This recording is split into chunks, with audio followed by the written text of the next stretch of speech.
श्री शिवाय नमस्तुभ्यम।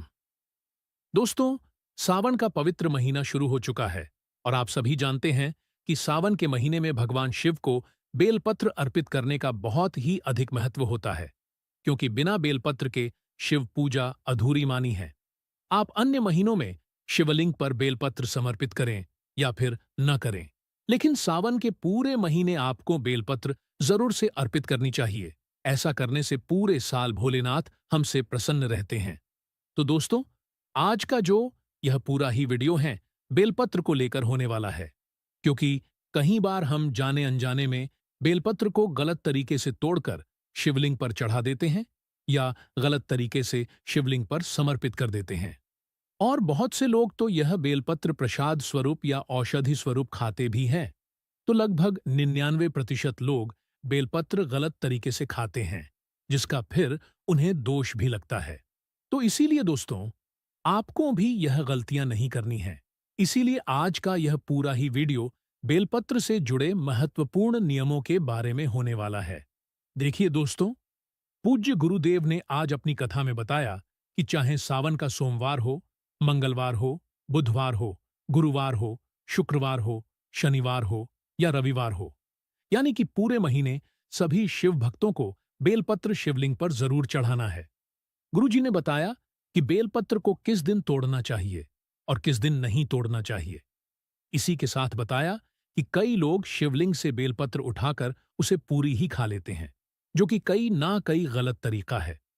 ऐसा करने से आपको इसका बुरा परिणाम भुगतना पड़ सकता है और सावन का महीना नजदीक है। इससे पहले ही आप अपनी इन गलतियों को जरूर से सुधार लें। इसी के साथ बताया कि बेलपत्र से उपाय किस प्रकार करें जिससे कि भोलेनाथ प्रसन्न हो सके। तो दोस्तों, सबसे पहले तो हम यह जान लेते हैं कि बेलपत्र को किस दिन तोड़ना चाहिए और किस दिन नहीं तोड़ना चाहिए। तो दोस्तों, वैसे तो आप किसी भी दिन बेलपत्र तोड़ सकते हो, लेकिन कुछ ऐसी तिथियां होती हैं जिस दिन हमें बेलपत्र को बेल के पेड़ से नहीं तोड़ना चाहिए। तो वह कौन कौन सी तिथि है? सबसे पहले तो गुरुजी ने कहा कि देवाधिदेव महादेव का जो दिन है वह है सोमवार। इस दिन कभी भी बेलपत्र को बेल के पेड़ से नहीं तोड़ना चाहिए। तो सोमवार के दिन आपको बेलपत्र तोड़कर पाप का भागीदारी नहीं बनना है। इसके बाद जब भी महादेव के मिलन का दिन होता है, जैसे कि प्रदोष की तिथि पर, बेलपत्र को बेल पेड़ से नहीं तोड़ना चाहिए, इससे भी दोष लगता है। तीसरी जो तिथि होती है एकादशी, गुरुजी ने बताया कि एकादशी पर बेल के ही नहीं बल्कि दुनिया के किसी भी वृक्ष के पत्तों को कभी नहीं तोड़ना चाहिए। इस बात का भी आपको ध्यान रखना चाहिए। तो सोमवार हो गया, प्रदोष हो गया, एकादशी हो गई, इस दिन आपको कभी बेलपत्र नहीं तोड़ना है। अब गुरुजी ने कहा है कि हर महीने में पड़ती है मासिक शिवरात्रि। अरे, पड़ती है कि नहीं? पड़ती है। तो कभी भी मासिक शिवरात्रि पर बेल के पेड़ से बेलपत्र को नहीं तोड़ना चाहिए। ठीक है, यहां पर 4 तिथियां हो गई हैं। अब गुरुजी ने कहा कि मान लेते हैं कि आपको बेलपत्र तोड़ना ही पड़ जाए। तो अगर यदि किसी भी दिन कोई भी व्रत त्योहार पड़ जाए, चाहे वह मंगलवार को पड़े, बुधवार को पड़े, किसी भी त्योहार वाले दिन या फिर किसी भी व्रत वाले दिन, तो आपको बेलपत्र नहीं तोड़ना चाहिए। जब भी कोई विशेष तिथि पड़ती है, विशेषकर सावन महीने में, उस दिन बेल के पत्तों को नहीं तोड़ना चाहिए। अब गुरुजी ने कहा कि महीने में तो कई तिथियां होती हैं और मुख्य तिथियों पर बेलपत्र नहीं तोड़ना चाहिए। तो आखिर हम तोड़ें कब? तो देखो, आप जब बेलपत्र तोड़े तो आपको ज्यादा मात्रा में बेलपत्र को तोड़ लेनी चाहिए, लेकिन डंडी समेत एक साथ 10 से 15 मत तोड़ लेना, नहीं तो दोष लगेगा। तो आपको अधिक बेलपत्र यदि तोड़ना ही पड़े तो एक एक करके आप बेल पेड़ से बेलपत्र तोड़ सकते हो और आप इन्हें किसी भी कपड़े में लपेट करके और उसको हल्का सा गीला करके फ्रिज में रख दोगे तो बेल का पत्ता कभी सूखेगा नहीं, खराब नहीं होगा और उसी में से निकाल करके और धो करके आप रोजाना महादेव को चढ़ा दिया करो। तो दोस्तों, अभी तक आपको समझ में आ चुका है कि हमें इस पवित्र महीने के किन किन दिनों में भूलवश भी बेलपत्र नहीं तोड़ना है। मान लीजिए आपको बेलपत्र मिल ही नहीं पा रहे हैं, तो आप शिवलिंग पर जो बेलपत्र छड़ी होती हैं उन्हें शुद्ध जल से धोकर पुनः शिवलिंग पर चढ़ा सकते हैं। तो मान लीजिए जैसे सोमवार का दिन हो आ गया और न तो हमारे पास बेलपत्र है और न हैं ही हम बेलपत्र के पेड़ से सोमवार के दिन बेलपत्र तोड़ सकते हैं। तो ऐसे में आपको शिवलिंग पर चढ़ी हुई बेलपत्र का उपयोग कर लेना है। अब दोस्तों, हम यह भी जान लेते हैं कि बेलपत्र को बेल वृक्ष से तोड़ते समय किन गलतियों को नहीं करना चाहिए, क्योंकि यहां पर भी बहुत से लोग गलतियां कर देते हैं, जिसके कारण फिर उन्हें दोष भी लगता है।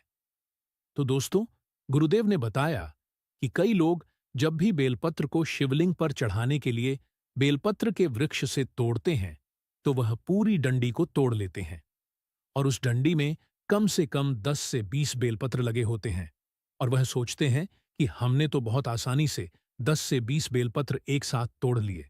तो ऐसे लोगों को पूज्य गुरुदेव ने कहा है कि यह एक गलत तरीका है और इसको करने से आपको पाप लगता है। जब भी आप बेलपत्र कहीं से भी तोड़ते हैं, तो इस चीज का विशेष ध्यान दीजिएगा कि बेलपत्र की डंडी आपके हाथों से टूटनी नहीं चाहिए। अगर बेलपत्र की डंडी टूट जाती है, तो इससे आपको दोष लगता है। गुरुजी ने कहा है कि आप लोग कभी भी बेलपत्र की डंडी को तोड़ के बेलपत्र नहीं तोड़ेंगे, बल्कि सिर्फ और सिर्फ बेलपत्र को ही बेल के पेड़ से तोड़ना है। तो जो भी लोग आगे से जब भी बेलपत्र को बेल वृक्ष से तोड़े, तो केवल बेलपत्र को ही तोड़े। ऐसा नहीं कि आपने पूरी बेल पेड़ की ही डंडी तोड़ ली, नहीं तो फिर आपको दोष लगेगा।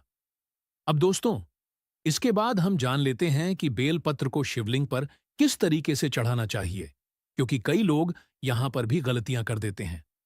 देखिए, अभी भी बहुत से लोगों को बहुत अधिक कंफ्यूजन है कि आखिर हम बेलपत्र को महादेव के शिवलिंग के ऊपर आखिर चढ़ाएं कैसे। देखिए, एक बेलपत्र होती है उल्टी बेलपत्र और एक बेलपत्र होती है सीधी बेलपत्र।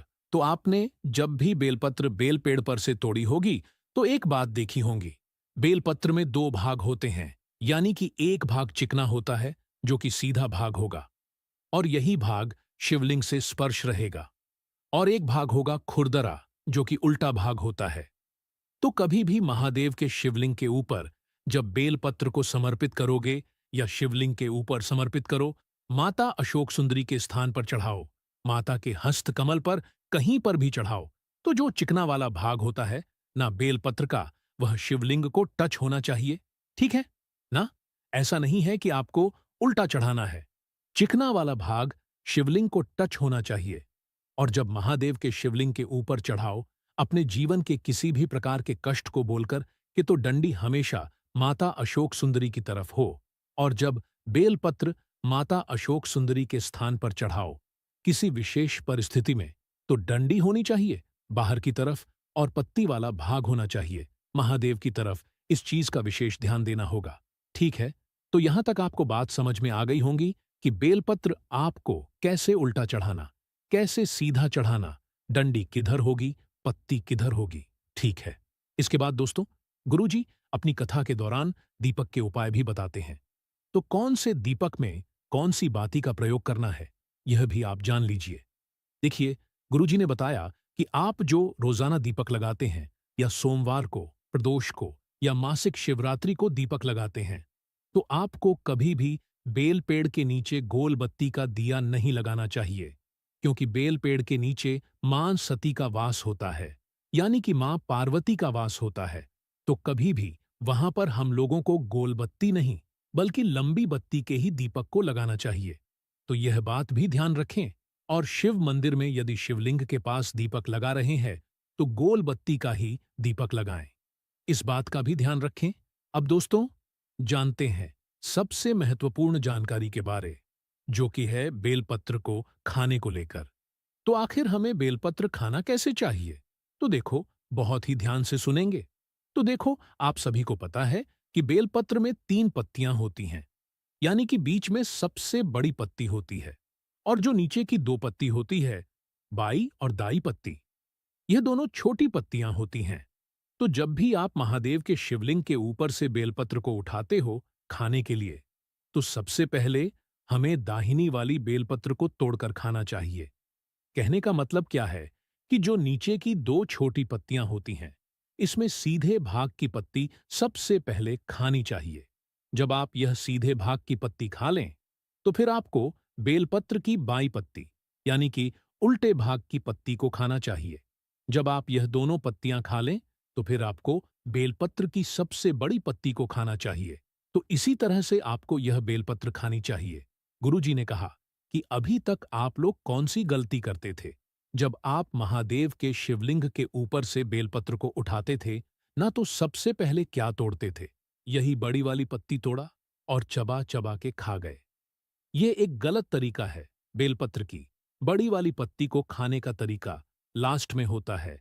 पहले दाहिने वाली खाएंगे, फिर बाएं वाली खाएंगे, फिर अंत में बड़ी वाली आपको खानी चाहिए।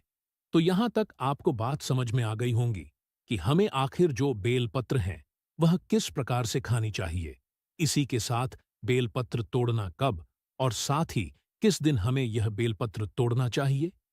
इसी के साथ गुरुजी से कथा के दौरान लोगों ने प्रश्न किया कि जब हम बेलपत्र को खाते हैं तो हमारे मुंह में छाले निकल आते हैं, इसका कोई तरीका है?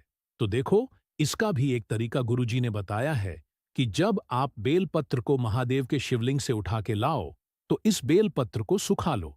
ठीक है, सुखाने के बाद में यह बेलपत्र बिल्कुल कड़ा कड़ा हो जाएगा और उसके बाद में इसका पाउडर बना लो।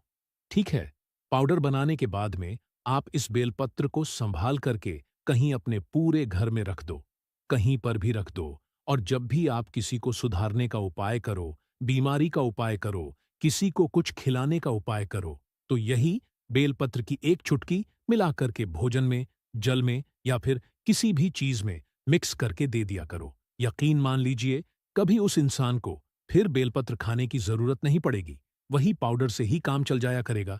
ठीक है, तो दोस्तों, यह थी बेलपत्र को तोड़ने से लेकर खाने तक की संपूर्ण जानकारी।